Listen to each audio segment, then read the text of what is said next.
নবী বলছে সুবহানাল্লাহ 100 বার পড়লে, কথাটা বোঝেন, 100 বার কেউ সুবহানাল্লাহ পড়লে 100 নবী বংশের গোলাম আজাদ করার সওয়াব।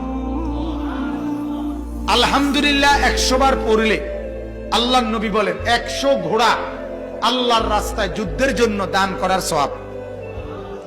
100 বার আল্লাহু আকবার পড়লে আল্লাহর নবী বলেন 100 উট হজ্জের মধ্যে আল্লাহর রাস্তায় কোরবানি করার সওয়াব। কয়টার সওয়াব কইলাম? সুবহানাল্লাহ, আলহামদুলিল্লাহ, আল্লাহু আকবার। এরপরে নবী বলেন 100 বার যে পড়বে লা ইলাহা ইল্লাল্লাহ, বলেন, আবার বলেন,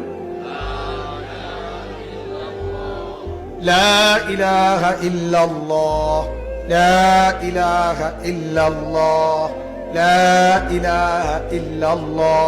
তাসবিহ পড়তে যেন তাড়াহুড়া না হয়, ঠিক আছে না? ইনশাআল্লাহ সুন্নত, সুন্নত হইলেও ধীরে ধীরে পড়া, এক এক নিঃশ্বাসে এক একবার পড়া। সুবহানাল্লাহ, সুবহানাল্লাহ, সুবহানাল্লাহ, সুবহানাল্লাহ, সুবহানাল্লাহ, সুবহানাল্লাহ, সুবহানাল্লাহ, আলহামদুলিল্লাহ, আল্লাহু আকবার। কয় আসেনি মানে না হলে না, দেখছি না থাকলে কি আপনি শান্তির দেশের থেকে কই ইরিনি তসবি আপনি কর, এটা তসবি, হ্যাঁ কিতা কইছেন? এটি কিতা না, শয়তানি না বলি, মূলত এটা অবুঝ, ভুল পদ্ধতি। কি পদ্ধতি বলেন? ভুল কি না বলেন? তাসবিহ পড়বেন এক নিঃশ্বাসে একবার। কয় নিঃশ্বাসে কয়বার? সুবহানাল্লাহ, সুবহানাল্লাহ, সুবহানাল্লাহ, সুবহানাল্লাহ, আলহামদুলিল্লাহ, আলহামদুলিল্লাহ, আলহামদুলিল্লাহ, আল্লাহু আকবার, আল্লাহু আকবার, আল্লাহু আকবার, আল্লাহু আকবার। এভাবে আসরের পরে, ফজরের পরে, নামাজের পরে যে 100 দানার তাসবিহ পড়েন 33, 33, 34 বার, এটা এইভাবে পড়ে। যদি বলেন হুজুর আপনার সময় কম, তাহলে আপনি পড়েন না, বাবুরা আপনি জনে কার বেশি কামিল হয়েছেন, কামই করেন। কথা বুঝেন না? আপনার যখন সময় নাই আপনি পড়লেন, আপনি যখন মরতেন না তো আপনি বাতে খান।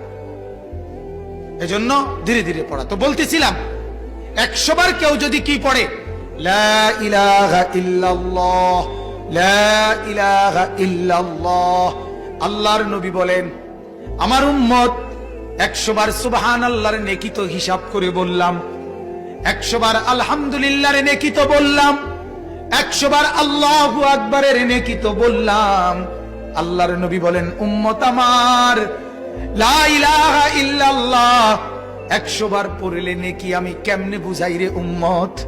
আমি তো বলতে পারছি না, আমি তো ওজন দেখাইতে পারছি না।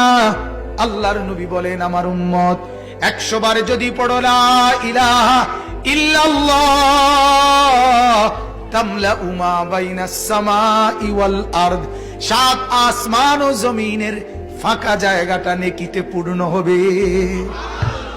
এবার তুমি মাপ দাও, কথা বলেন, তুমি মাপ দাও। পৃথিবীর এই প্রান্ত থেকে ওই প্রান্ত তুমি দৈর্ঘ্য মাপো, তুমি প্রস্থ মাপো, এরপরে উচ্চতা মাপো, এরপরে ইট রাইখা চাও কদ্দুর হয়।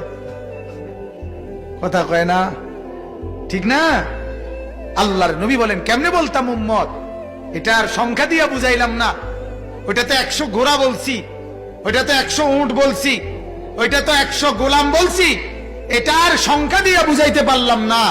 এটা এই পরিমাণ নেকি যে আসমান ও জমিনের সব জায়গা নেকিতে পূর্ণ।